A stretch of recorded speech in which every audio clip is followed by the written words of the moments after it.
എൻ്റെ പേര് അർച്ചന. കരിയറിന്റെ തുടക്കത്തിൽ നമ്മൾ ജോലിക്ക് കയറുന്ന സമയത്ത് പലർക്കും സംഭവിക്കുന്ന ഒരു കുഞ്ഞു മിസ്റ്റേക്കിനെ പറ്റിയിട്ടാണ് ഞാനിന്ന് പറയുന്നത്.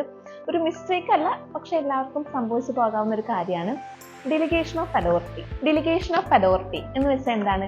അതായത് ഞാൻ എൻ്റെ ഒരു എക്സാമ്പിൾ വെച്ച് നിങ്ങൾക്ക് പറഞ്ഞു തരാം. ഞാൻ ആദ്യമായിട്ട് ജോലിക്ക് കയറിയ സമയത്ത് എനിക്ക് നോക്കാനുണ്ടായിരുന്നത് ഇവിടെ രജിസ്ട്രേഷൻ, അഡ്മിഷൻ, പ്ലേസ്മെന്റ്, അതുപോലെ ഫീ കളക്ഷൻ, അങ്ങനെ ഒരു ഓൾ ഇൻ ഓൾ ആയിട്ട് എനിക്ക് നോക്കാനുണ്ടായിരുന്നു. ആ സമയത്ത് ഞാൻ ചെയ്തൊരു മിസ്റ്റേക്ക് എന്ന് പറയുന്നത്, ഇത് എല്ലാ വർക്കും ഞാൻ ഏറ്റെടുത്ത് ചെയ്യുന്നൊരു പ്രവണത എനിക്കുണ്ടായിരുന്നു. അതായത് ഇത് ഓവർവ്യൂ ചെയ്യുന്നതിന് പകരം ഞാൻ ഈ വർക്ക് ഏറ്റെടുത്ത് ചെയ്യാൻ തുടങ്ങി. അങ്ങനെ ചെയ്ത സമയത്ത് എനിക്ക് ഉണ്ടായൊരു പ്രശ്നം എന്ന് വെച്ച് കഴിഞ്ഞാൽ എൻ്റെ വർക്ക് കംപ്ലീറ്റ് ആവുന്നേ ഇല്ല. എന്നും ഡേ ബൈ ഡേ വർക്ക് ഇങ്ങനെ ഓവർലാപ്പ് ചെയ്ത് പോവുകയാണ് ചെയ്തത്.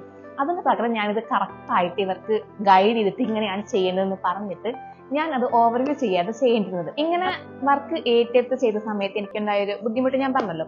അപ്പൊ അതിൽ മെയിൻ ആയിട്ട് വന്ന കാര്യങ്ങൾ എന്താണെന്ന് വെച്ച് കഴിഞ്ഞാൽ, ഒന്ന് എന്റെ വർക്ക്, അതായത് എന്റെ മെയിൻ വർക്ക് എന്ന് പറയുന്നത് ഓഡിറ്റിംഗ് ആണ്. അത് കംപ്ലീറ്റ് ആയില്ല.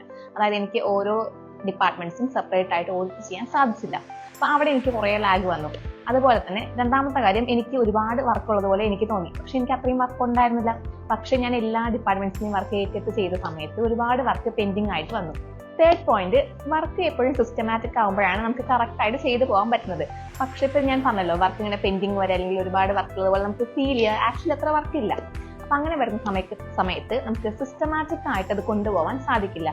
അപ്പൊ അത് നമുക്ക് ഒരു മെന്റലി നമ്മൾ തോന്നും, നമ്മൾ വർക്ക് ചെയ്യുന്നില്ല അല്ലെങ്കിൽ എന്തായത് കഴിയാതെ, അങ്ങനെ ഒരു മെന്റലി നമ്മളൊന്ന് ഡൗൺ ആയി പോകും. അപ്പൊ എനിക്ക് എന്റെ ഫ്രണ്ട്സിനോട് പറയാനുള്ള കാര്യം, നിങ്ങൾ ആദ്യമായിട്ട് ജോലിക്ക് കയറുന്ന സമയത്ത് നമുക്ക് എല്ലാ ജോലിയും നമുക്ക് ചെയ്യണമെങ്കിൽ എല്ലാം നമ്മുടെയാണെന്നൊക്കെ തോന്നും. പക്ഷെ അങ്ങനെയല്ല. കറക്റ്റ് ആയിട്ട് സിസ്റ്റമാറ്റിക് ആയിട്ട് പോകണമെങ്കിൽ നമുക്ക് പറഞ്ഞിട്ടുള്ള ഡ്യൂട്ടി നമ്മൾ കറക്റ്റ് ആയിട്ട് അസൈൻ ചെയ്ത് കൊടുക്കുക. നമുക്ക് ഓരോ വർക്കിനും നമ്മൾ ഓരോ വ്യക്തികളെ ഏർപ്പെടുത്തിയിട്ടുണ്ടായിരിക്കും. അവർക്ക് ആ ഒരു ജോബ് കറക്റ്റായി പറഞ്ഞു കൊടുത്ത് അവരെ ഗൈഡ് ചെയ്യാൻ നമുക്ക് ചെയ്യാനുള്ളത്. അത് കറക്റ്റായി ചെയ്തു കഴിഞ്ഞാൽ നിങ്ങൾക്ക് എല്ലാവർക്കും നല്ല രീതിയിൽ ജോലി ചെയ്യാനായിട്ട് സാധിക്കും. Thank you.